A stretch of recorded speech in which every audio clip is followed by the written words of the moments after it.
So hello friends, and welcome to our series of live streams that take place every week right here in this channel. My name is Christina and I'm the copywriter at our company and the writer on this channel, as well as the host of today's live session. Just this morning, we are safe considering use for all business owners with companies registered in Curaçao. The regulator has reminded us about changes coming along with the local regulations, and today we will discuss exactly that with our expert, Ivan. Ivan is a co-founder of My Gaming Classes company, specializing in legal assistance for operators and startups in iGaming. He had over 800 consultations with casino operators on how to launch their brands and help to choose the suitable license for their project. So let's get started. Great. Thank you, Christina. All right, yeah, let's continue. I mean, you've told everything about myself. I have a lot of clients with licenses, and we do very good. We do everything we can on behalf of the clients, and actually, we care about clients, which is the most important from my perspective. But anyway, let's continue. Please go ahead and ask the questions. I believe there are some of them relevant for you, right? Yeah, let's start from the beginning. Could you please explain in detail what the essence of these new rules? Definitely. First of all, I mean, I saw it today in LinkedIn. It was from one of Curaçao CGA representatives, and what they told is that there is Curaçao regulations, LOC, which is called LOC, and they just reminded that from these LOC regulations, you're not allowed to operate with any foreign license. They call it foreign licenses with Curaçao company. So you have Curaçao company and you have Anjouan, Shady, Curacao licenses. It means you're not allowed to do this. And basically, I mean, they didn't do anything for like 6 months. It was like regulations was showed around December last year. So it's more than 6 months passed and nothing happened. But right now, change is happening. And if we look into the regulations itself, we will see that it's not allowed to do this. And basically what they're going to do is they're going to send cease and desist letters. They're going to arrive in a few days. Also, we expect that payment processors and also B2B providers potentially may freeze accounts. And also, if you operate right now under non-Curaçao license, but have local entity, your business is illegal. And actually it's illegal since since the moment LOC is introduced, so since 2025 at the beginning. So yeah, I hope I answered your questions. And yeah, of course, you can expect like fines, blocks, and sometimes what they say, you can expect criminal charges, which is not very good, of course. And yeah, please, I hope I answered your question. So what steps should those at risk take right now, like they're illegal for 6 months or something like this? What to do if your business is registered in Curaçao for all of this time? First of all, if your business is in Curaçao, registered there, you have company there, and you operate outside of Curaçao with non-Curaçao license, it's illegal. And what you need to do, you need to act as soon as possible. You need to open another company and transfer your license to another company. This is going to be the best and probably the main solution, because without this, they can just block your company. They can get all your money. If you have some money in Curaçao, they can get publicly list your brands. Potentially they can list also the owners of these companies. I'm not sure, but I assume this may happen. And yes, what you need to do, open company somewhere and transfer your license to this company. This is the best approach. This is what you need to do, and you need to act as soon as possible, because you risk to lose not just reputation, but you risk to lose your license, your brands, you risk to lose your company overall, which holds a license. But from another perspective, if you have Anjouan, Tabik, Curacao license, they don't restrict you to have Curaçao company as a holding company from their perspective. But we need to understand what they can propose to these actions.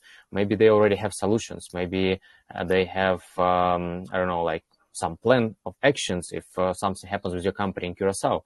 Maybe they will leave your license active while your company will be inactive. I don't know. It looks like not a reasonable, not legal thing, but at least like my assumptions regarding this. But yeah, again, what you need to do, open company. Belize, BVI, Costa Rica. Belize and BVI are going to be faster. I would say Belize even faster. They act faster. They get your documents faster. Costa Rica is longer, like 2-3 weeks, maybe sometimes 4 weeks. And considering that you need apostille documents for some licenses, so it's going to take longer. And potentially BVI. They can open company quick, but again, Belize is the fastest.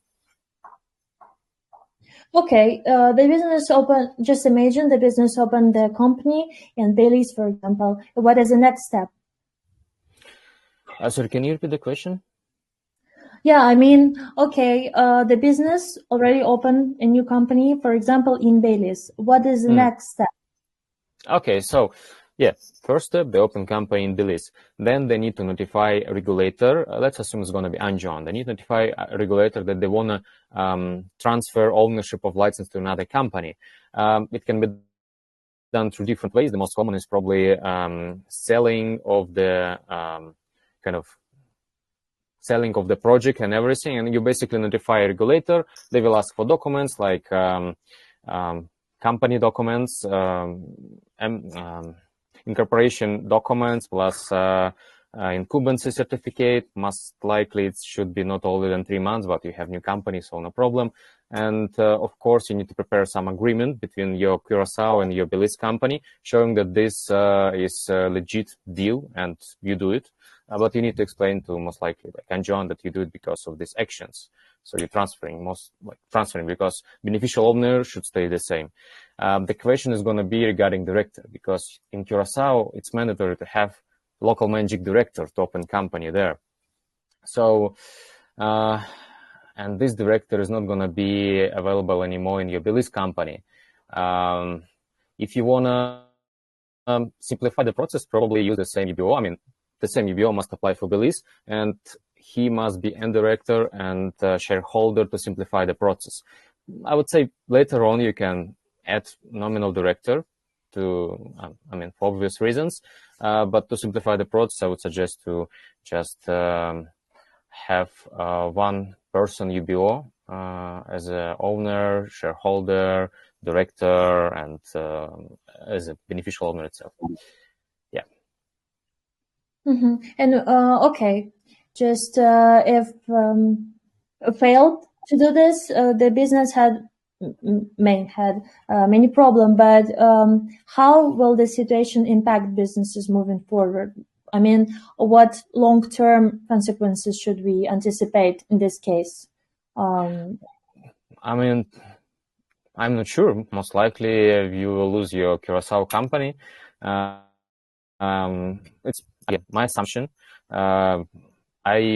It can be anything, because from the law perspective, regulation perspective, in the law it say that you are not allowed to do this, but consequences, they a little bit not exactly explains the situation regarding specifically this moment. It means that you may expect like some fines. For example, I remember there was a fine for violation around like million. This may be kind of option in the beginning. Maybe they will ask you to like stop operating with Curaçao company, or they will give you some time. Again, we don't know what to expect exactly.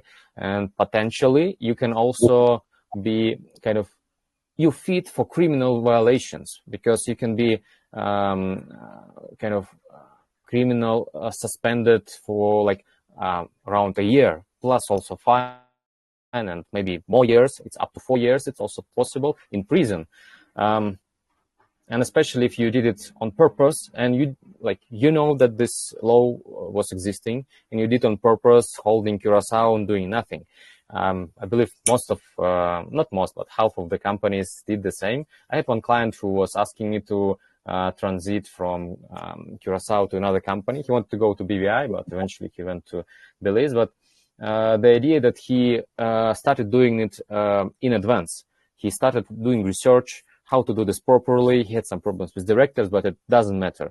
I mean, you may have some difficulties with director, with your agent who help you with the license. It's also sometimes cases, so it may complicate the process. But the best idea right now is get transferred as soon as possible and show that you do the actions. Yeah, that's what to expect in the future and what to do right now. And what is your advice to online gaming operators who had a company registered in Curacao but was in the process on licensing process in our jurisdictions? Like, for example, they waited for a license approval in Anjouan, but not got it. It's waiting. Okay, good. I would recommend to go to me, first of all, to check their situation, to explain, because every situation is unique. And you never know what exactly to do, how to deal with specific things in your company, with your current situation, because it may be complicated, especially if you have not just one company, but you have some like payment agent company under you or some other additional companies on top. So it's a little complicated. I would recommend to speak with me, and we will find out what is the best strategy. But if you have just simple operations, then get Billy's company. We can even get you Billy's company. I didn't want to sell anything today, but we can get you Billy's company. We have fantastic agent, and this agent, they act very quickly. The fastest time we had company incorporated in Belize was around like 4 months ago, I think. They incorporated within the same day, but usually it's next day. So you can expect company next day, and apostille documents around 3-4 extra days, and you can send everything to Anjouan or like maybe whatever. Yeah. And by the way, what to do with this company registered in Curacao? How to close it? Possible? You need to go to your local agent, because whenever you open company in Curaçao or any other shared jurisdiction, you open it through the local agents. You never do it directly with government. So this local agent, they can help you how to act in this situation, what to do. It's always recommended to go to local agent. If they are not responsive, sometimes it's also the case. I wouldn't like to deal with such cases, but you can come to me. I can give some recommendations at least. Okay, so thank you. Close, terminate this company. Friends, do you have any questions? Is there chat here? I don't know if there is chat Yeah, here. should be. Should be. Yes, it should be. Let me check. Oh yeah, leave a comment. I can ask questions to myself. Do you have questions yourself? I mean, I have a lot of information to share. It's like so many experience and so many difficult projects, and not just difficult, but overall straightforward projects. And I can answer a lot of questions. Some restrictions, what is the best license, what to do with, I don't know, regulations right now. I mean, we are in gambling industry, everything changing rapidly, and like take into account Anjouan, which changed their conditions for license, I think like 15 times last year. Not 15, but like a lot of time last year. They added some, changed something, and so on and so on. And this related to a lot of different aspects, not just Anjouan, but for every license. You see Curaçao, they add new document, they kind of show to public new documents every, I don't know, months, maybe even twice a month. Like ADR, all the like disputes and everything. Yeah, I see the question. Tell us about the key jurisdictions 2025 that are most suitable for business, Curaçao, Malta, and so on. I'm not a fan of Malta. I mean, Malta is good. I mean, at least it was good license before. But like, I think 4 years ago, they started having decline in new applications, in new licenses granted. First of all, it was, I think, 45 licenses 4 years, then 30 licenses 3 years ago, 15 licenses 2 years ago, and around like 15 licenses last year. Something like this. It's very close to reality. And it's losing popularity. Also, I have a client who didn't have license, but they had B2B operations. From the regulations, it wasn't restricted. I mean, it was a little bit gray, but Malta started pushing them that you must get the license, and they just moved to another jurisdictions. I also heard from one operator regarding, and Malta. What is good about Malta? Reputation. You get very good reputation, but in order to operate in any country, you need to get legal opinion. You need to get legal opinion to understand how you can do it properly. Like for Sweden, you must have you must not have local currency, and you must not have local language to accept players. It's a little bit tricky, but still. And I mean, their bill 55, which I think they introduced it a year or 2 years ago. It was also gave a possibility for market operators to bypass regulations of some countries and operate like in Germany, in I don't know, France, Netherlands, if I'm not mistaken, but I may be mistaken. I don't remember all the details. So they gave this possibility, and basically right now there are some complications. The European Union Court trying to there are some kind of how it's called court actions from governments to Malta, and Malta say we don't do anything illegal because of Bill 55, and government of like Germany says you do illegal because it's not allowed, something like this. Curacao, I'm not also the big fan because of their complications, all these changes, all this a little bit mess. We'll see how it's going to be in the future, but license is recognized. What I see is that Anjouan is very well recognized right now. I mean, I have very good comparison. I like to say it to a few of my clients. If we compare licenses in recognition, I would say right now is that Malta is like 97, 100% recognized. Let's assume it's 100% recognized. Then we have Curaçao, which is around 95%, 93% recognized. Then we have Kanawaki and Anjouan, which is approximately 91% recognized, because Kanawaki were long time in the market and they have very difficult compliance process. They need full transparency, and they have extra people there in the company required. And for Anjouan, this license is new. 2 years ago, this license appeared. Nobody knew what kind of license it is. But for 2.5 years, they achieved 850 operators, licenses granted, not operators, licenses granted. It's impressive. And because of this, just imagine that all these 850 operators going to some brand payment provider, pushing that we need this solution, we need this solution. In order not to lose money, these payment solutions will give the possibility they will start accepting Anjouan operators. And this is how it happened. So yeah, it's well recognized. Also, there is new license Nevis. Nevis, it's interesting. I mean, it's interesting because overall Nevis history is good, 40 years of financial stability. That's fantastic. And I like it. We also in touch with regulator, and we see that they communicated with gaming providers, payment providers. Once this license goes live, this license will be recognized. And we expect this license is going to be maybe new Curaçao, maybe a little bit better. Maybe it's going to be recognized like Malta, but with easy to get this license like Anjouan/Curaçao, something in between. So this assumption. Plus, I like Tabik. Guys, it's also good license.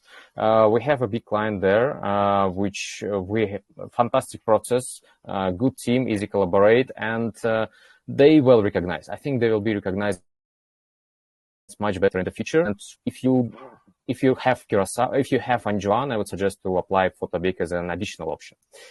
Hope I answered the question. Yeah, key jurisdictions in 2025. Anjouan, Nevis, and Tabik, these three. I like these three. What will happen with the B2B license for which businesses will receive sports, casinos, platform, and gay providers? Yeah, Anjouan. You mean for Anjouan? What will happen with the B2B license for which business will receive sports, casino? If you mean about Anjouan, that they issued no new rules. So if you have B2C license, with Anjouan, and you have some no-name B2B aggregator integrated into yourself. Not like Swiss of Gaming's slot aggregator, not like them, but some Shady, I don't know, like you found this guy and he told I can get you games. Most likely in some time he will be not available for you. And Anjouan may to expect from Anjouan, but they wanna make that this B2B will be recognized.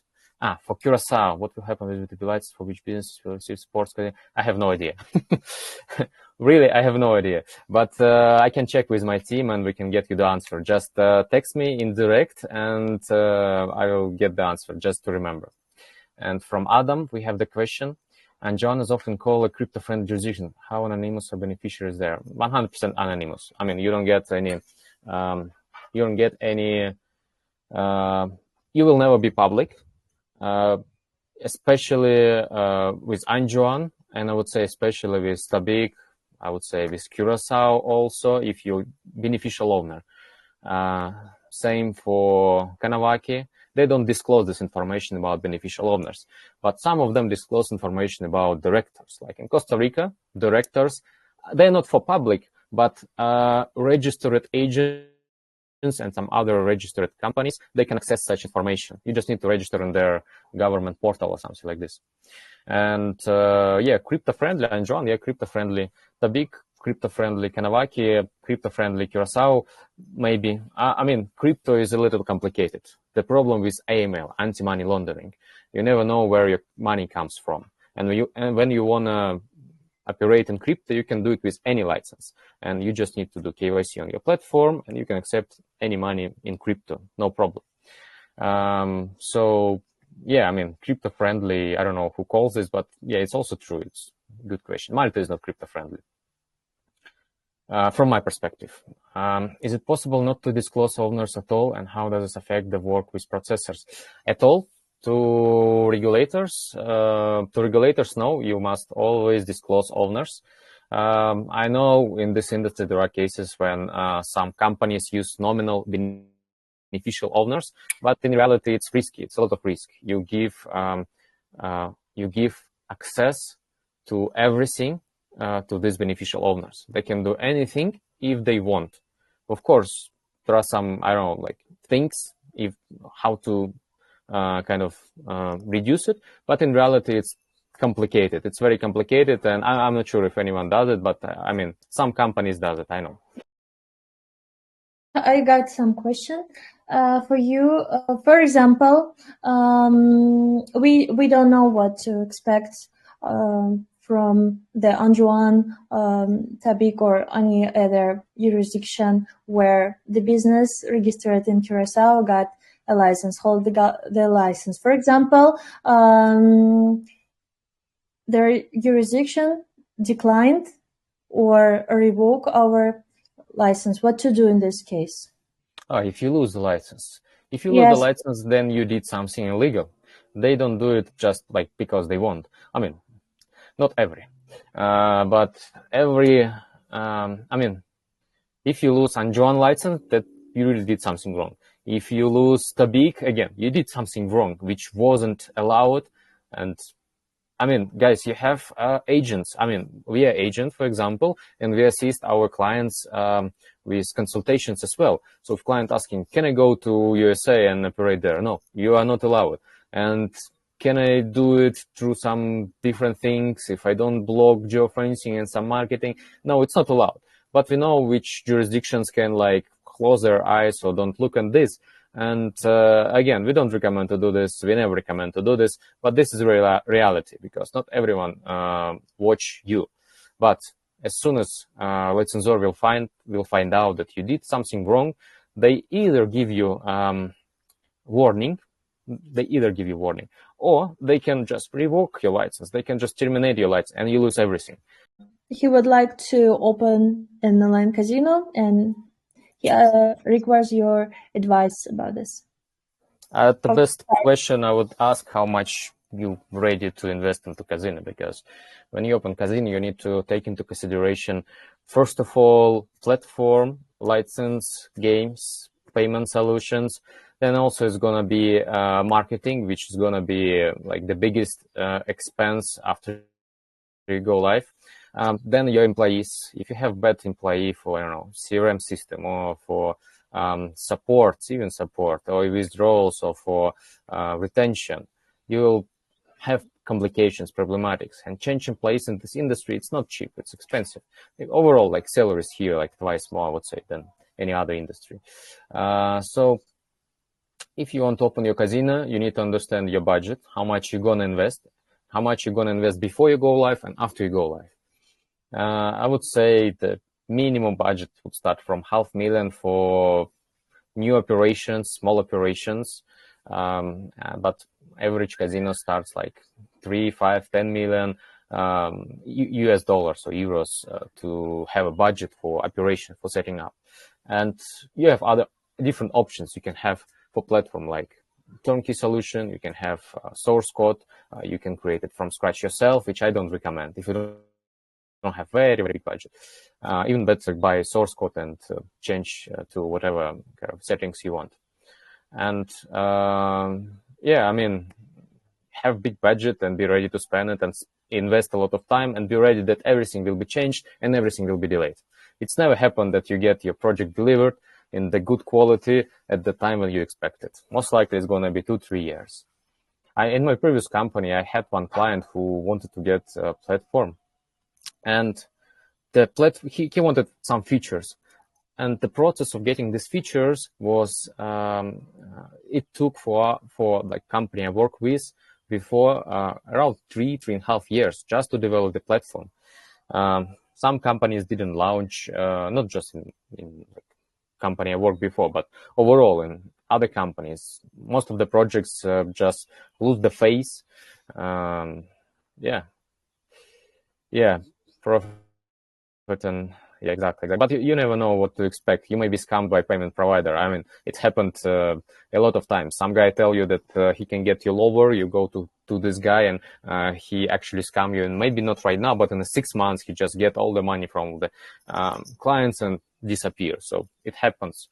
I mean, right now a little bit less, but these guys like still, there are some companies like this exist in this industry.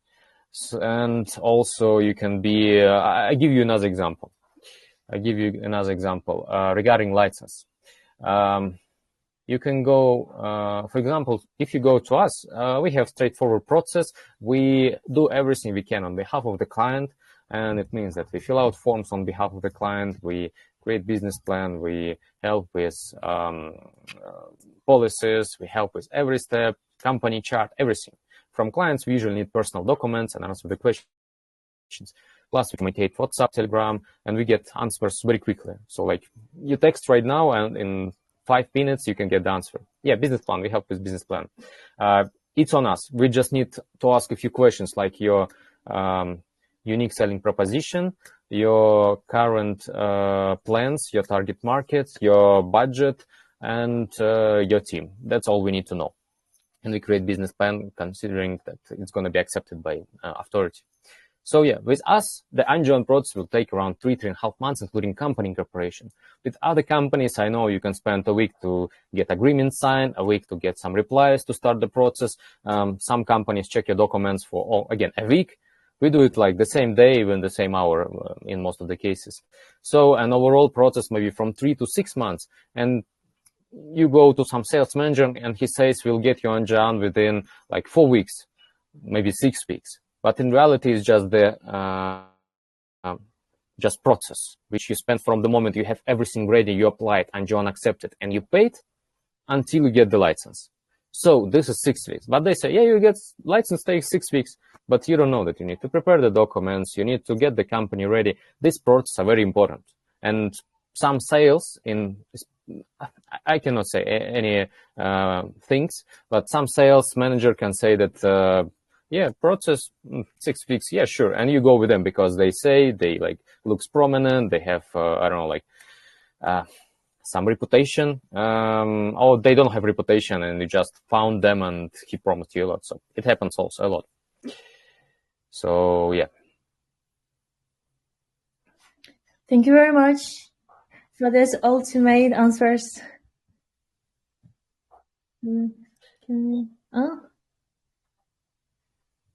Thank you, Adam. I'm not going to be in Bangkok. I'm Montenegro right now. Fantastic, beautiful weather. I will show you. It's mountains. It's very good.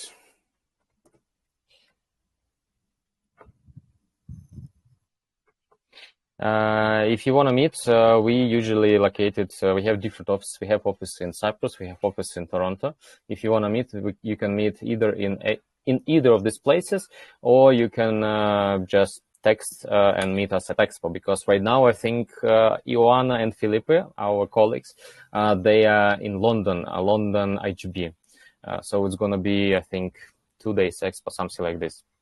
And you can meet with them. They're also very professionals. Ioana knows 85% of what I know. She is very capable of assist with any client's request.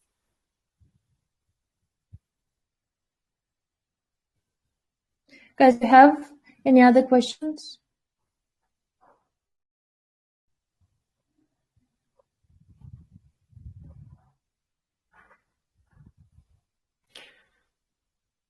Thank you for participating. Thank you very much, everyone. All right. Thank you again. Thank you, everyone. Appreciate your time. And how many people we had? At least 2 new people I didn't know, and a few of my colleagues. So it's good. We'll share some of these videos, short content to other people, and I hope you enjoyed. I hope you got some valuable insights from this. Thank you very much. Let me wrap up. Friends, today we examined some crucially important regulatory changes, but as industry practice shows us, even in these situations, opportunities exist, and the key is to follow your strategy without any panic. Let me wrap up again. Yes, the rules of the game have changed, but this is not the end. This is a new chapter, so we have to elevate it to the new level of reliability and trust. Before we close, let's recap the key points. Firstly, don't delay. The regulator has already begun issuing notices. Secondly, choose your strategy. Either pursue Curaçao licensing or relocate to another regulations and jurisdictions. And finally, don't face this alone. We are ready to provide a personalized case audit, and we're here to help you and make it easy for you. So thank you for joining us today. Thank you, everyone. Thank you, Christina. Bye-bye. Bye.